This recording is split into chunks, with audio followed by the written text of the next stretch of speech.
How can the principle gentleness be applied in martial arts? Inside of Choi Kwang Do, gentleness is the third principle. And in prior weeks, we've explored the first two principles, the first one being humility, the second one being integrity. And today we're talking about gentleness. Now, how can gentleness apply in martial arts? It just doesn't make sense. Or does it? Martial arts is a fantastic practice where we get to do this exercise of mind, body, and spirit. And inside of that, gentleness for a martial artist is about understanding that they have the power and being able to exercise discretion. That's where a gentleness can really be applied. My name is Rishi Patel. I'm the founder of Selling in Alignment, where I work with coaches and consultants to reprice and package their services so they can discover and live their wider purpose. And welcome to today's Intention Monday, Martial Arts Principles, number 3, gentleness. One of the stances that we have inside of martial arts, inside of Choi Kwang Do specifically, is what's called the closed chumbi position. So that position, we actually stand with the fist pointing outwards at about belt height. I can't show you because the camera cuts off down here, but at belt height, we're holding the fist in the outward position and we're just covering it like this. And this is actually the starting position for some of the patterns, some of the more senior black belt patterns inside of Choi Kwang Do. Now, a lot of people just do this and don't really understand the deeper representation. And the reason that I'm bringing this up is because actually this is an anchor. It's a reminder of what martial arts is actually all about.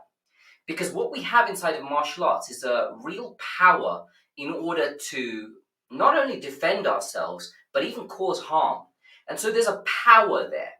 And the intention of the martial art is then represented by this hand because we have the power, yet this represents the control of the power. So this is really where gentleness can be applied inside of martial arts, because inside of martial arts, and then we're going to apply this to business as well, inside of this, we have the opportunity to understand not only when to fight, but also when not to fight as well. And inside of business now, if we bring that through to a sales scenario, for example, or a negotiation, we have to know when we can press and when we also need to just back off a little bit or just reach an agreement. And that requires balance, and that balance requires gentleness. Isn't that powerful? So this is really the understanding, and this is really the point I want to drive home today. How can we be really intentional in our week around applying gentleness? And so there's different ways in which we can do that. And one of them is to do with the breath. Now, I've been working a lot recently on relaxation and bringing more relaxation to my being. And when we talk about relaxation, one of the most powerful ways of relaxing, one of the most powerful ways of de-stressing is by just bringing a mindfulness around our breathing. So we can have aggressive breaths. And I used to take these aggressive breaths when I'm holding a stretch, for example. I would be like, right? So I would take these long, deep, aggressive breaths because there was some kind of attention that was locked inside of me. And then my personal trainer actually brought to my attention that I can actually bring about a more relaxed way of breathing. So he taught me a breathing method which was just much more chilled. So he said, why don't you just take a more relaxed breath?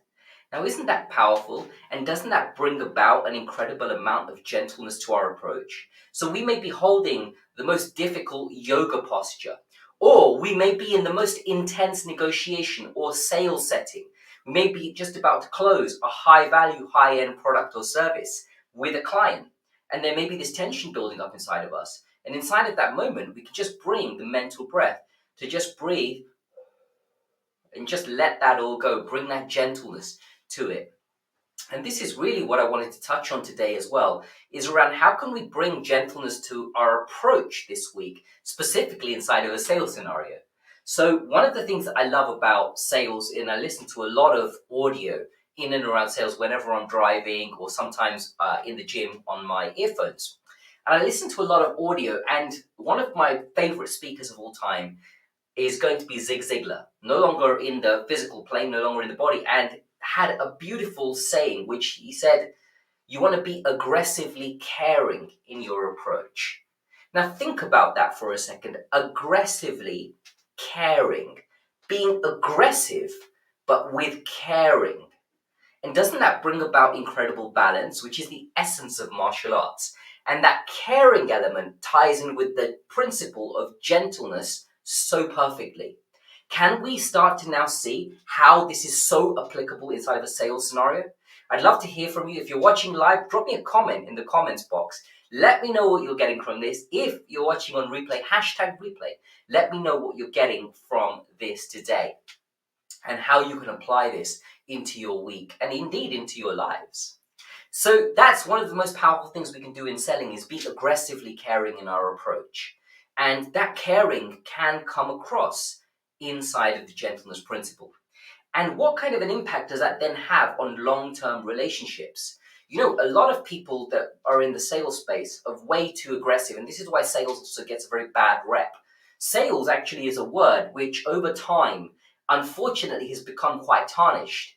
And the reason for that is because a couple of people have come in aggressive and not caring. And so where we want to be different as heart-led coaches, as heart-led consultants, as heart-led service providers in the space, is we want to come across aggressively caring in our approach. And remember, the foundation is the caring. When we come from that foundation, we can be straight, we can be direct, and we can still get results. And that's where the power lies. And that's how this principle of martial arts in gentleness, that's how this gentleness principle in martial arts really ties in to the business space. There's so much power here. And so really what I want to do is now look at how gentleness as an art form can be used in business. You know, when we're listening to a customer or when we're inside of a space of coaching, coaching is all about understanding, listening, creating the space, and then asking the questions that create a transformation. So for someone to now have a transformation inside of coaching, what we really need to do is apply gentleness in listening, right? And really have that real listen to that person. And the other thing to note is that listening is different from hearing.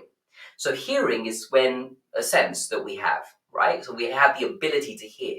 Listening is a mindful practice of hearing. So not only hearing, we're absorbing and we're actually creating empathy. And so that's what listening is all about. We can bring gentleness into our listening of people as they're sharing what they're sharing in order for us to then share what we need to ask in order for those people to get a transformation. And so we create a massive upward spiral of transformation. And so this can also be used inside of conflict resolution as well. There's so many places in which gentleness can really apply. And the other thing that I want to communicate about gentleness is that it can sometimes sound like it's a weakness, and gentleness is not a weakness. We have to really get this. Gentleness is incredible amounts of power inside, and we're reminded of that inside of the closed chumbi. Remember, we have the incredible amount of power, and we're choosing to contain it. We're choosing to control it, and so we remind ourselves of that all the time.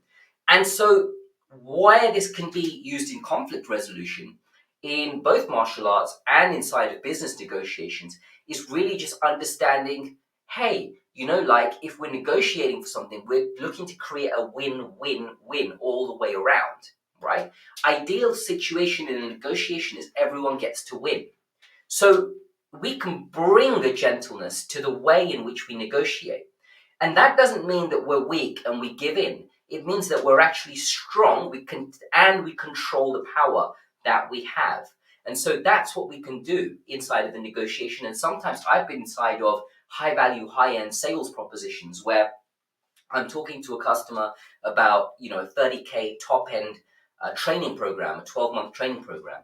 And we're creating the sale for this. And it's a process. And at times I can feel like I'm starting to come across a little too strong. And so then what I'll do is then I'll anchor myself in using this as a reminder.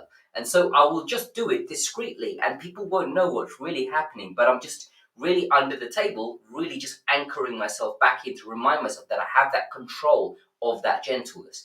And it's very human, by the way, it's very human to slip into these spaces. And over time, I've gotten to recognize it for myself a little bit quicker. So now I can create a powerful space for someone to step into their greatness. And that's the key. And that's what we can do with gentleness. And so we can influence with empathy, right? We can have that empathy. We can have a gentle approach that's deep rooted in understanding and respect for someone. And when we're deep rooted in understanding and respect for someone, that's when we get to create a powerful, authentic connection with not only customers, but also friends and colleagues and our family. Isn't that powerful? That's it from me today. Until the next time, keep selling in alignment.